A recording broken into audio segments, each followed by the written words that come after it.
jump to put jeans on, baby, you don't feel my pain. Please don't give me hype. Write my name in ice. Can't argue with these lazy bitches, I just raise my price. I'm a boss, I'm a leader. I pull up in my two-seater and my mama was. What's up, everyone? Welcome back to my channel. Today I'm going to discuss Fajas. I know some of you have so many questions, where to get them from, whether you should go custom or a stock Faja. I'm just going to give you all of the information that I have based on my experience, and I'm just hoping that it helps someone, because I know that this whole surgery journey is just that. It includes so much researching to make sure that you have all of the right information, and some of it is really you just needing to listen to your own body.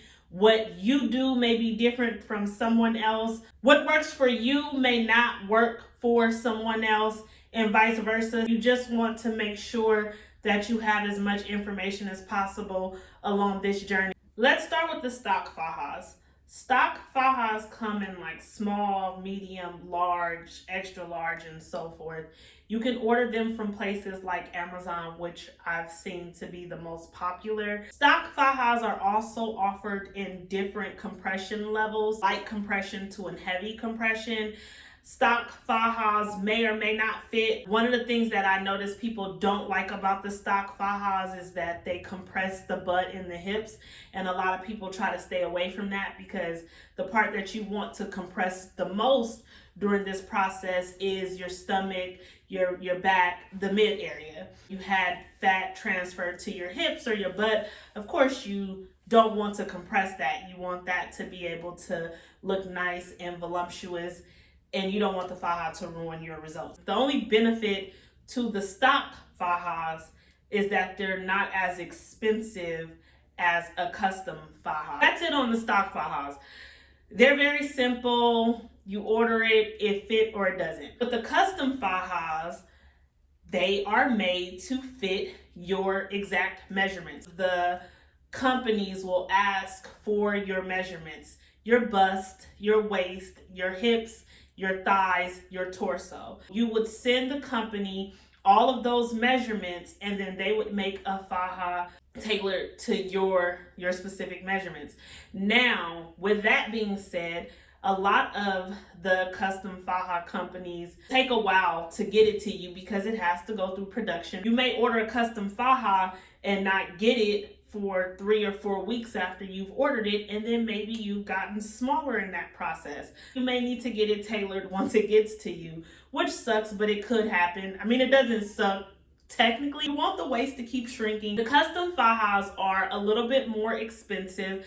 They can range from about $150 to about $220 per Faja. That's just because it's custom made for you, so you're going to pay that little bit of extra money. The stock Fajas, I saw them on Amazon for less than $100. The custom Fajas usually start at a stage 2 and up. The custom Faja does have a variety of compression levels. They usually start at about a stage 2 and go up from there. So you just want to make sure you get the level of compression that you can handle.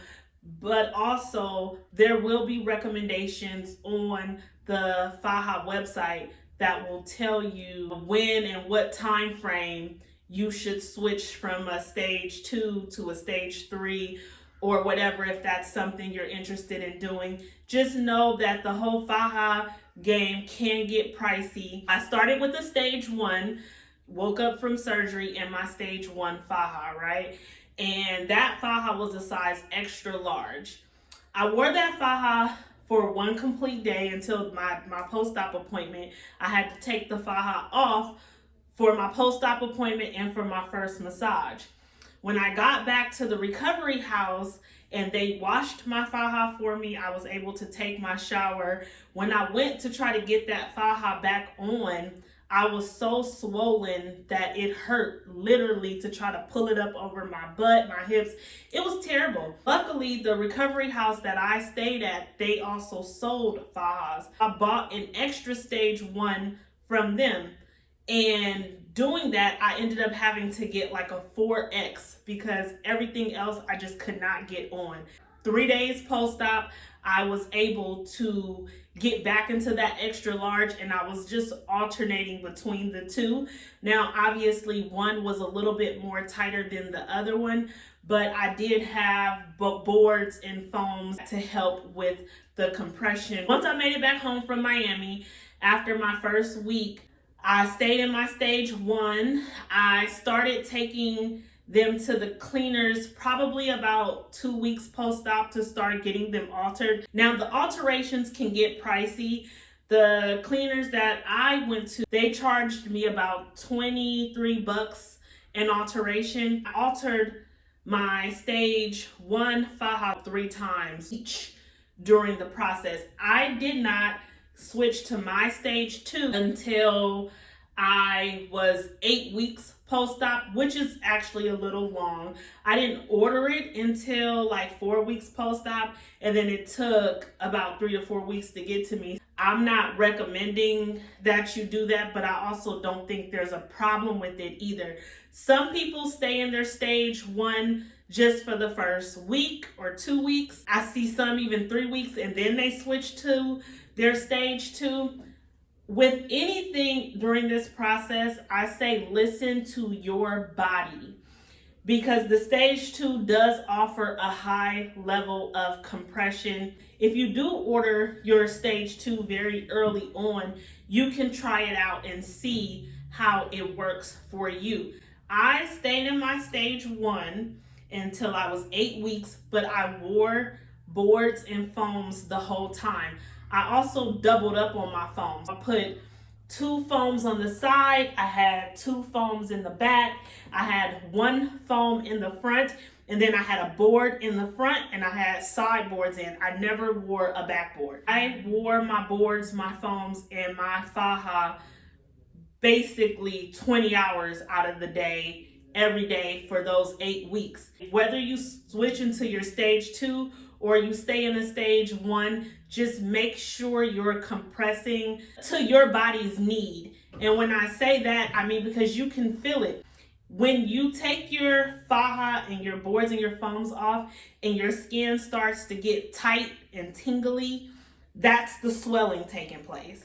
That's the swelling happening, and it can get really bad. You want to listen to your body, and the level of compression that you need depends on how you're swelling. Now, if I take my faja and my boards off or whatever I have on, I might take a little longer to feel that tingly feeling. When I used to take it off a month ago or 6 weeks ago, I would feel the tingling and the tightness of the skin almost immediately. Listen to your body, and understanding the level of compression that you may need at a certain part in your journey may be different from someone else's. Stay in your stage 1 faja until about a month post-op, and then you can switch over to the stage 2.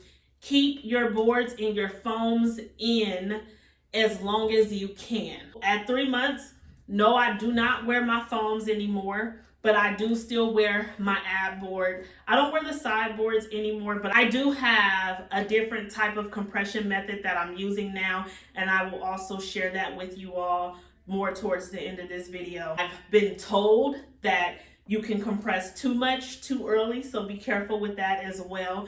You want to gradually get to a high compression level with whatever faja you decide to do, because honestly, even if you stayed in your stage 1 longer than a month like I did, with my boards and my foams in, I was pretty compressed, especially when I doubled up on the foams. My recommendation is having at least 2 stage 1s to alter between, and then when it comes to the stage 2, if you want to buy 2 to alternate, you can do that. My new compression method consists of, I have a small waist trainer on. I ordered the waist trainer from Amazon. I have the waist trainer on first.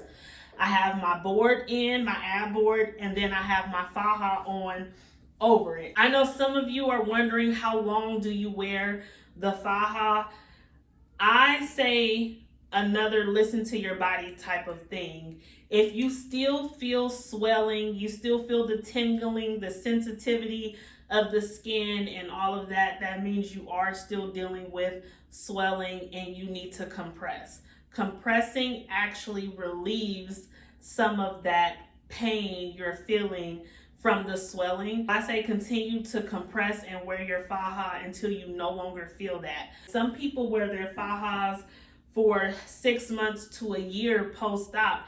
I plan on wearing mine for at least 6 months and see how I feel at that point. Do as much research as you can and try different things and figure out what actually works for you. My 3-month post-op updates. Okay, I do have my faja on and my ab board and my waist trainer. Dr. Nassif, located in Miami at Miami Life Plastic Surgery. He definitely did his thing. He has relocated from the New Life or Glamorous Life facility to Miami Life Plastic Surgery. I also run the Dr. Nassif Dolls Facebook group.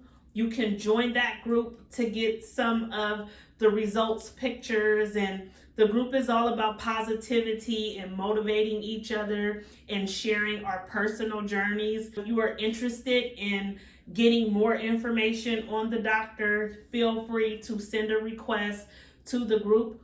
Understand, if you don't have a profile picture, if your page does not look like a page that someone uses, we will not add you to the group. We need your page to look real and legit in order for us to add you to the group, but we will add you because we do want everyone to be able to get as much research and information on Dr. Nassif to help them make a decision.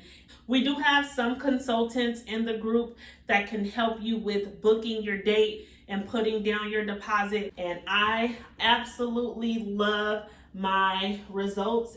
If you have any questions about fajas that I may not have covered in this video, you can put the questions in the comments and I will make sure I respond and get those answered. I am also a personal trainer and I have been posting some really good workouts that I've been doing post-op that you can do to make your results look even better. All right, thanks for watching.